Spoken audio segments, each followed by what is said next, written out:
ఏ జైల్లోనూ మీరంతా కూడా ఉంటారు. చెప్తా ఉన్నా, ఒక తప్పుడు సాంప్రదాయానికి మీరు నాంది పలుకుతా ఉన్నారు, ఒక తప్పుడు పద్ధతికి మీరు నాంది పలుకుతా ఉన్నారు. మార్పు తెచ్చుకోకపోతే మాత్రం రెడ్ బుక్లు మీరు ఒక్కరే పెట్టుకుంటారని చెప్పి మీరు అనుకుంటున్నారేమో. రెడ్ బుక్ పెట్టుకోవడం అన్నది చాలా సులభమైన పని. రెడ్ బుక్ పెట్టుకోవడం అనేది చాలా సులభమైన పని.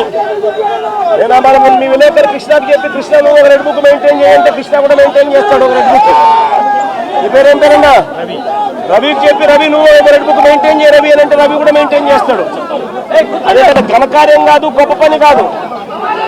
ఆ తర్వాత రెడ్ బుక్ లో పెట్టిన పేర్లన్నీ తీసుకొని వాళ్ళని ఇరికించడము, వాళ్ళ ఇళ్లను ధ్వంసం చేయడము, వాళ్ళ ఆస్తులను ధ్వంసం చేయడము, వాళ్ళ మీద దొంగ కేసులు పెట్టడము, ఇదే ఒక పరిపాలన కింద రాజ్యాధికారం చేయడం మొదలు పెడితే మాత్రం రాజ్యాధికారం ఎలా ఉంటుంది అని అంటే ఇప్పుడు చంద్రబాబు నాయుడు గారి పాలన ఎలా ఉందో అలా ఉంటుంది.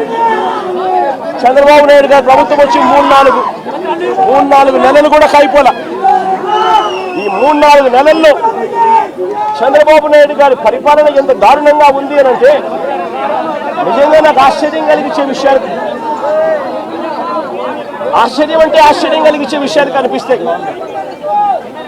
ఇదే పెద్ద మనిషి చంద్రబాబు నాయుడు గారు ఎంత రెడ్ బుక్ పాలనలో నిమగ్నమై ఉన్నాడు అని అంటే, పరిపాలన ఎంత గాలికి వదిలేశాడు అని అంటే, ఇదే పెద్ద మనిషి చంద్రబాబు నాయుడుకు తుఫాను వస్తా ఉంది అని సంకేతం తెలుసు. బుధవారం నాడే తుఫాను, శుక్రవారం సాయంత్రం నుంచి తుఫాను రాబోతా ఉంది, భారీ స్థాయిలో వర్షాలు పడతాయి, అతి భారీ వర్షాలు కురుస్తాయి శుక్రవారం సాయంత్రం నుంచి అని తనకు అలర్ట్ వచ్చింది. బుధవారం నాడే చంద్రబాబు నాయుడు దగ్గర బుధవారము, గురువారము, శుక్రవారం మధ్యాహ్నం దాకా టైం ఉండేది. కానీ చంద్రబాబు నాయుడు గారు అనే వ్యక్తి ఎంతగా ఈ మనిషి రెడ్ బుక్ పాలన మీద ధ్యాస పెడతా ఉన్నాడో తప్ప ప్రజల మీద, ప్రజల అగసాట్ల మీద ధ్యాస పెట్టడం లేదన్న దానికి ఇదే నిదర్శనం. 2.5 రోజు టైం ఉన్నా కూడా, బుధవారము, గురువారము, శుక్రవారం మధ్యాహ్నం దాకా టైం ఉన్నా కూడా చంద్రబాబు నాయుడు గాలికి వదిలేసాడు ప్రజలను. తాను అదే రోజే, బుధవారం రోజే అలర్ట్ వచ్చిన రోజే తాను రివ్యూ మీటింగ్ తీసుకుని ఉంటే డ్యాములన్నీ ఒకవైపున నిండి ఉన్నాయి అనే సంగతి తనకు తెలుసు. పై రాష్ట్రాల నుంచి, మహారాష్ట్ర నుంచి, కర్ణాటక నుంచి, తెలంగాణ నుంచి నీళ్లు వస్తున్నాయని సంగతి తెలుసు. మాన్సూన్ వల్ల అటు పై రాష్ట్రాల నుంచి వరదలు వస్తూ ఉన్నాయనే సంగతి తెలుసు. మన రాష్ట్రంలో కూడా తుఫాన్ రాబోతా ఉంది అనే సంగతి కూడా తెలుసు. మరి అలాంటప్పుడు చంద్రబాబు నాయుడు ఏం చేయాలి? బుధవారం రోజు రివ్యూ తీసుకుని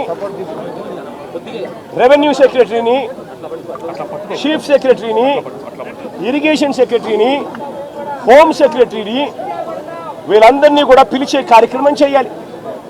వీళ్ళందరితో రివ్యూ తీసుకుంటే వీళ్ళందరూ ఆ తర్వాత కలెక్టర్లతో వెళ్ళి కలెక్టర్లతో వీళ్ళంతా కూడా చేయాల్సిన పనులు చేస్తారు. ఇరిగేషన్ సెక్రటరీ ఉన్న డ్యాములను ఖాళీ చేయిస్తాడు. శ్రీశైలంలోను, నాగార్జున సాగర్లోను, పులిచింతల్లోను 3 డ్యాముల్లోనూ కనీసం ప్రతి డ్యామ్లోనూ ఒక 25-30 టీఎంసీలు తగ్గించుకుంటూ వచ్చి కనీసం ఒక 80-90 టీఎంసీలు మేరకు తగ్గించి ఈ 3 డ్యాముల్లో కలిపి ఒక ఫ్లడ్ కుషన్ మెయింటైన్ చేస్తాడు ఇరిగేషన్ సెక్రటరీ.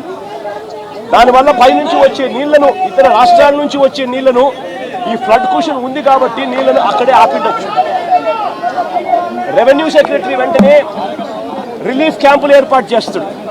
ఆ రిలీఫ్ క్యాంపుల్లో ఏర్పాట్లు బాగున్నాయా లేదా, రిలీఫ్ క్యాంపులు ఎక్కడున్నాయి, ఎక్కడ పెట్టాలి, ఆ రిలీఫ్ క్యాంపుల్లో ఏర్పాట్లను పర్యవేక్షిస్తాడు రెవెన్యూ సెక్రటరీ.